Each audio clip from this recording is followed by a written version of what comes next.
A Sacrifice Hit by O. Henry. The editor of the Hearthstone magazine had his own ideas about the selection of manuscript for his publication. His theory is no secret. In fact, he will expound it to you willingly sitting at his mahogany desk, smiling benignantly and tapping his knee gently with his gold-rimmed eyeglasses.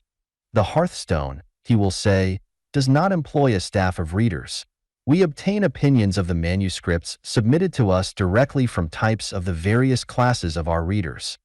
That is the editor's theory, and this is the way he carries it out. When a batch of Mrs. is received, the editor stuffs every one of his pockets full of them and distributes them as he goes about during the day.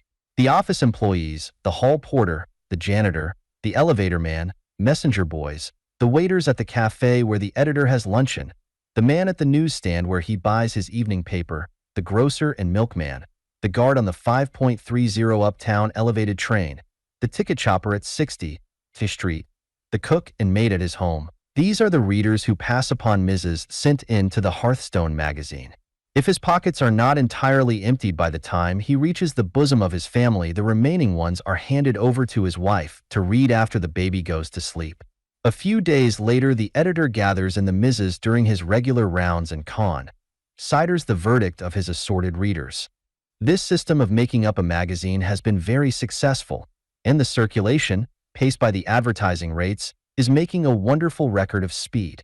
The Hearthstone Company also publishes books, and its imprint is to be found on several successful works, all recommended, says the editor, by the Hearthstone 8 army of volunteer readers.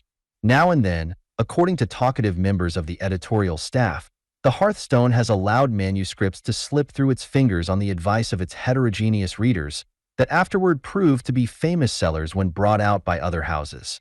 For instance, the gossips say, the rise and fall of Silas Latham was unfavorably passed upon by the elevator man. The office boy unanimously rejected the boss. In the bishop's carriage, was contemptuously looked upon by the streetcar conductor. The deliver-ance was turned down by a clerk in the subscription department whose wife's mother had just begun a 2-month visit at his home. The Queen's Quare came back from the janitor with the comment, "So is the book."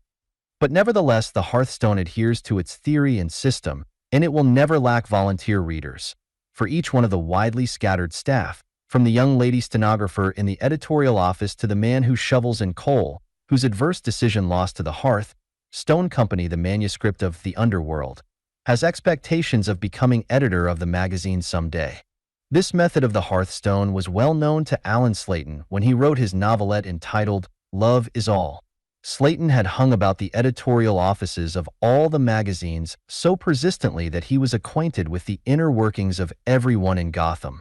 He knew not only that the editor of the Hearthstone handed his Mrs. around among different types of people for reading, but that the stories of sentimental love interest went to Miss Puffkin, the editor's stenographer. Another of the editor's peculiar customs was to conceal invariably the name of the writer from his readers of Mrs., so that a glittering name might not influence the sincerity of their reports. Slayton made Love Is All the effort of his life. He gave it 6 months of the best work of his heart and brain. It was a pure love story, fine, elevated, romantic, passionate. A prose poem that set the divine blessing of love, I am transposing from the manuscript, high above all earthly gifts and honors, and listed it in the catalogue of heaven's choicest rewards. Slayton's literary ambition was intense. He would have sacrificed all other worldly possessions to have gained fame in his chosen art. He would almost have cut off his right hand, or have offered himself to the knife of the appendicitis fancier to have realized his dream of seeing one of his efforts published in the Hearthstone. Slayton finished Love Is All, and took it to thy Hearthstone in person. The office of the magazine was in a large, conglomerate building, presided under by a janitor. As the writer stepped inside the door on his way to the elevator, a potato masher flew through the hall, wrecking Slayton's hat and smashing the glass of the door. Closely following in the wake of the utensil flew the janitor, a bulky, unwholesome man, suspenderless and sordid, panic-stricken and breathless. A frowsy, tall woman with flying hair followed the missile. The janitor's foot slipped on the tiled floor. He fell in a heap with an exclamation of despair. The woman pounced upon him and seized his hair. The man bellowed lustily. Her vengeance wreaked, the virago rose and stalked triumphant as Minerva, back to some cryptic domestic retreat at the rear. The janitor got to his feet, blown and humiliated. "This is married life," he said to Slayton, with a certain bruised humor. "That's the girl I used to lay awake of nights thinking about. Sorry about your hat, mister. Say, don't snitch to the tenants about this, will yer? I don't want to lose me job." Slayton took the elevator at the end of the hall and went up to the offices of the Hearthstone. He left the MS of Love is All with the editor, who agreed to give him an answer as to its availability at the end of a week.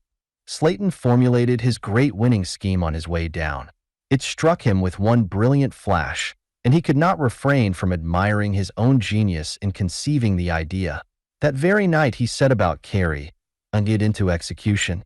Miss Puffkin, the Hearthstone stenographer, boarded in the same house with the author.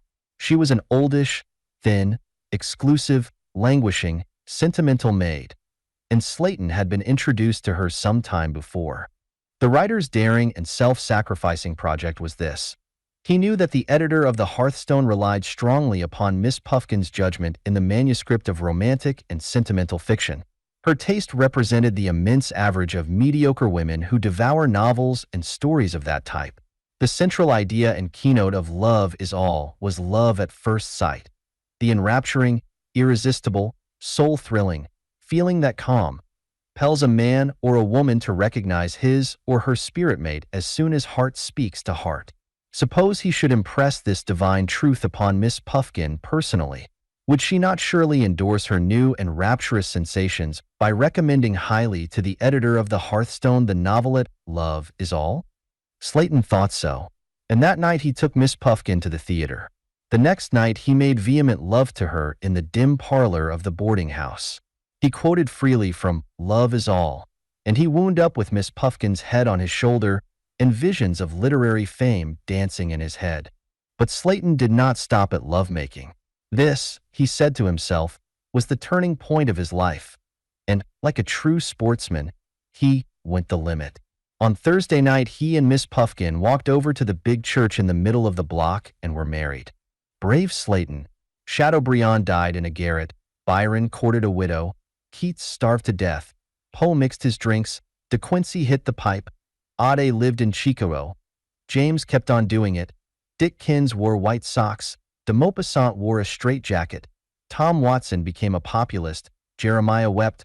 All these authors did these things for the sake of literature, but thou didst cap them all. Thou marriedst a wife for to carve for thyself a niche in the temple of fame. On Friday morning Mrs. Slayton said she would go over to the Hearthstone office, hand in one or two manuscripts that the editor had given to her to read, and resign her position as stenographer. Was there anything, that you particularly fancied in the stories you were going to turn in? Asked Slayton with a thumping heart. There was one, a novelette, that I liked so much, said his wife. I haven't read anything in years that I thought was half as nice and true to life. That afternoon Slayton hurried down to the Hearthstone office. He felt that his reward was close at hand. With a novelette in the Hearthstone, literary reputation would soon be his. The office boy met him at the railing in the outer office. It was not for unsuccessful authors to hold personal colloquy with the editor except at rare intervals. Slayton, hugging himself internally, was nursing in his heart the exquisite hope of being able to crush the office boy with his forthcoming success. He inquired concerning his novelette. The office boy went into the sacred precincts and brought forth a large envelope, thick with more than the bulk of 1,000 deeks. The boss told me to tell you he's sorry, said the boy, but your manuscript ain't available for the magazine. Slayton stood, dazed. Can you tell me, he stammered, whether or no Miss Puff, that is Miss Ruffkin, handed in a novelette this morning that she had been asked to read? Sure she did, answered the office boy wisely. I heard the old man say that Miss Puffkin said it was a daisy. The name of it was Married for the Mazuma, or A Working Girl's Triumph. Say, you, said the office boy confidentially, your name's Slayton, ain't it? I guess I mixed cases on VU without mayonnaise to do it. The boss give me some script to hand around the other day, and I got the ones for Miss Puffkin and the janitor mixed. I guess it's all right, though.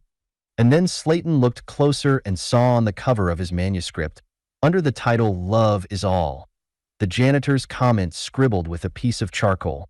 The "You say"